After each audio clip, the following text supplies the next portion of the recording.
The man picked up a ruler and measured the corner of the wall, but what he discovered made his heart pound. It had shifted over 30 degrees. Yet to the naked eye, the wall looked perfectly normal.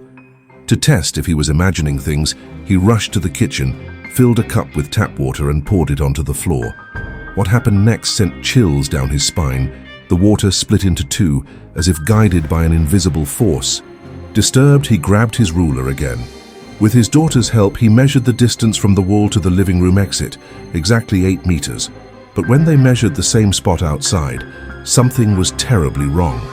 The house was 3 meters wider than it should be. This was impossible. It defied the very laws of architecture. Even the little girl was shaken. As Dashan poured the water, his daughter suddenly felt an eerie chill and ran to her room to grab a coat. But something was off. She took unusually long to return. When she finally appeared, Dashan waved at her, relieved. But then, as she put on her coat and stepped out of her room, she vanished. The hallway was empty. At first, Dashan thought she was playing hide and seek, but when he opened the door she had just walked through, all he found were her clothes on the floor. His daughter was nowhere to be seen. A chilling realization hit him. She was in danger. Heart pounding, he searched every corner of the villa, calling her name, but there was no sign of her. Dashan searched every inch of the house, but his daughter was gone. He had no idea that she had stepped into a corridor that didn't belong to this house. She kept calling out to him, and somehow her faint voice reached his ears. Following the sound, Dashan rushed upstairs and pushed open a door, only to find himself back in the room where she had vanished. The villa had turned into a maze. Desperate to track his movements, he placed a chair in front of the door. But the moment he turned around, the short corridor stretched endlessly, growing from 5 meters to 50. A chill ran down his spine. As he stepped forward cautiously, something even more terrifying appeared. A door hidden within the bookshelf. Dashan suspected his daughter was inside, so he stepped in. But the moment he did, the door slammed shut behind him. At the end of the dim corridor, a woman lay motionless in a bathtub.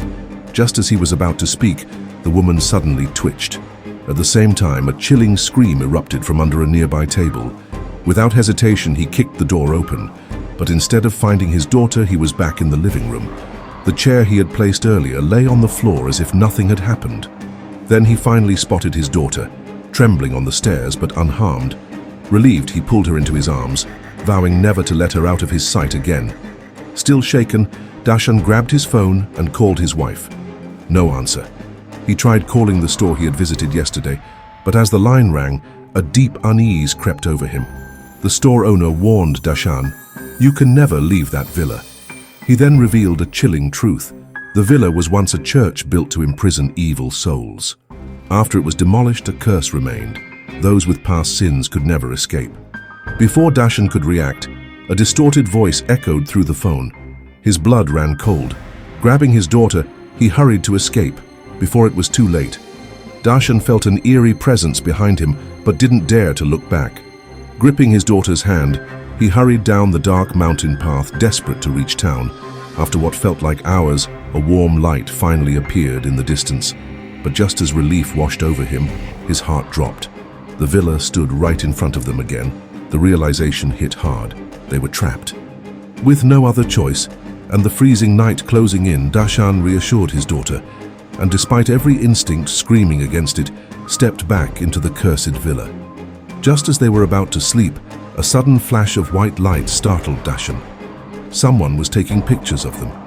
A buried memory surfaced, the eerie photo he found in the basement. It was taken at this moment. Fear surged through him. His nightmare of his daughter drowning felt too real. Rushing out to catch the photographer, he barely stepped outside before the bedroom door slammed shut behind him. The next moment, he was back in that endless shifting space. As he searched for a way out, a water-filled girl emerged in the living room.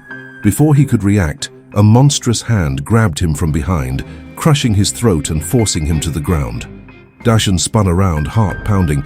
The monster was his ex-wife, but in a blink she vanished. Panicked, he bolted upstairs. As he flung open a door, he was back in the study's bathroom. A new photo hung on the wall, him and his daughter resting. His stomach twisted. Something was terribly wrong. Then he saw himself, yesterday's version of him, writing a script, looking restless. He watched as his past self stormed out, got in the car, and drove to the store. On the desk, an open notebook caught his eye. Without hesitation, he scribbled, "Leave now." The realization hit him. He was trapped in a loop. Stepping into the living room, time warped again. This time, he was back on the day they first moved into the villa. The eerie sound Dashan once heard, it was his future self calling for help. But now it was too late. The time on his arm spun wildly, and the space around the stairs twisted unnaturally. Desperate, he climbed, but every time the white light flashed, he was thrown back to the same spot. No matter how hard he tried, the stairs remained impossible to ascend, but he refused to give up. For his daughter. Step by step, he forced his way up. Finally, he reached the second floor and rushed into the bedroom, but she was gone. Instead, through the window, he saw his wife walking back toward the villa. Then, before he could react, another flash of white light. When he opened his eyes, he was back in the basement, and standing before him was a strange old man. The old man looked at Dashan and said, "This place was built for you." Just as the store owner warned, sinners can never leave. Enraged, Dashan struck the old man. But as the old man removed his hat, Dashan froze in terror. The man standing before him was himself. Shaken, Dashan collapsed to the ground. The old man warned him. He had to make a choice. Then, with a flash of white light, he vanished. Just then, Dashan's daughter appeared at the top of the stairs. Overcome with guilt, Dashan made up his mind. He took her hand and walked up. The villa's eerie grip loosened. Time and space snapped back to normal. At that moment, his wife arrived.